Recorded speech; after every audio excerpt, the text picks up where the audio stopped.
Hello everybody, this is Gary Hallican here with some Gunpla to look at. Today is going to be an unboxing of the high-grade Build Fighters Gundam Portent, or the G-Portent as it's called in the show. This is, of course, Shia Kojima's mobile suit from Gundam Build Fighters Tri, the second season of Gundam Build Fighters. And it says down here that it's a 1 to 1/44 scale. But that's kind of interesting because, of course, in the show, it is actually a model kit, so it would technically be a 1-to-1 scale, but I'm just splitting hairs at this point. This is one I got for Christmas a couple days ago, and it was one I was very excited to get.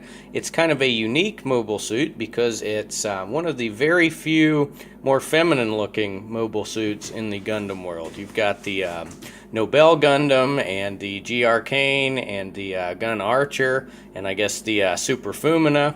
And so the Portent here goes along with those as some of the more feminine looking mobile suits. It's also kind of unique because of what it's based on.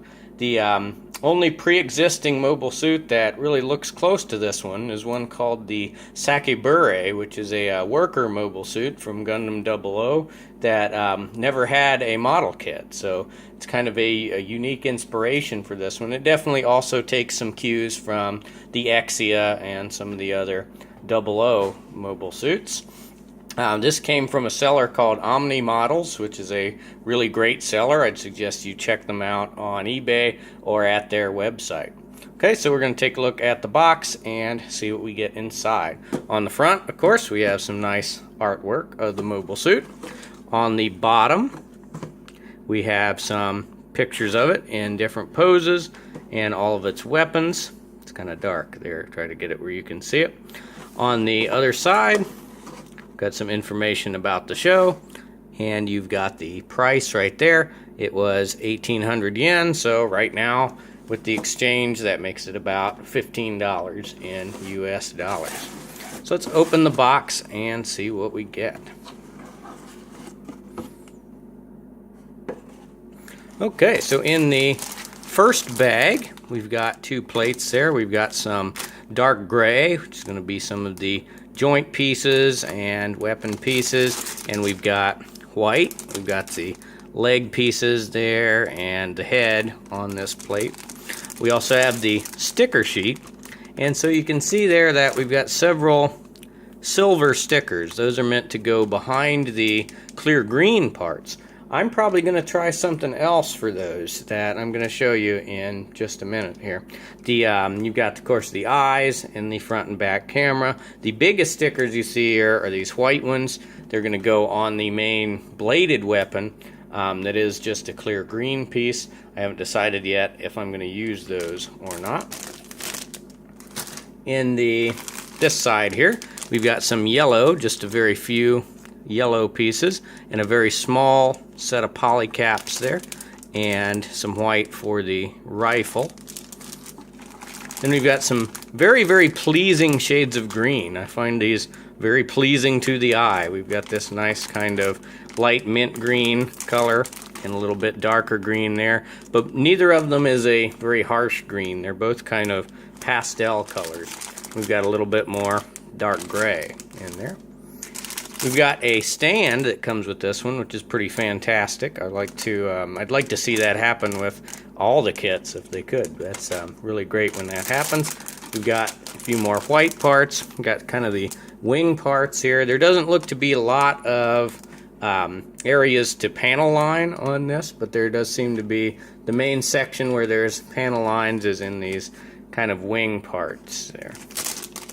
And the last set of plates we've got are the clear green ones. So we got 4 beam sabers, and we have the main kind of bladed weapon. That's where the white sticker is going to go. And then we have all these clear green that are meant to go over those silver stickers that we saw already. But I'll tell you what I'm going to do with those in just a second. So then we've got the manual here. You notice in mine one of the beam sabers fell out. I have no idea how it got out of the bag it was in, but it was rattling around in the bottom of the box when I got this. So we've got the manual here. We've got some pictures of the suit. We've got a picture of the, I guess you'd call it a pilot, even though they don't really pilot the suits in Build Fighters, but we've got a picture of the pilot Shia Kojima there. course, some color steps on the back, mostly the weapons and the stand, and some nice color in the middle, showing you some different poses, different weapons. It mentions that this is a elegant form mobile suit. Shows you the Nodlay there and the Nobel Gundam, a couple of the other elegant form, air quotes there, elegant form mobile suits that they have. Now, what I mentioned, I was going to do something different with those silver stickers. If you look down here in this corner where it says 1 point technique there, or 1 point technic, I guess, that was the old advanced Lego sets back from the 90s. They had the Lego Technic sets. I've got an airplane somewhere that's one of those sets. But if you look there, it shows using some kind of sparkly tape in place of the silver stickers, and then you'll get kind of a sparkly particle effect underneath the clear green parts. So I've got a couple options here.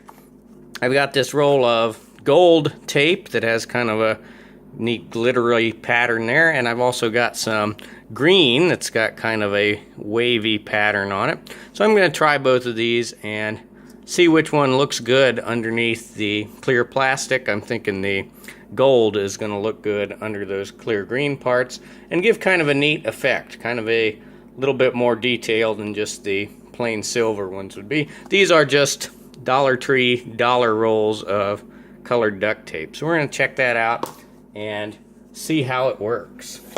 If you look at the rest of the manual here, it looks like pretty much like a normal manual. Picture of all your pieces.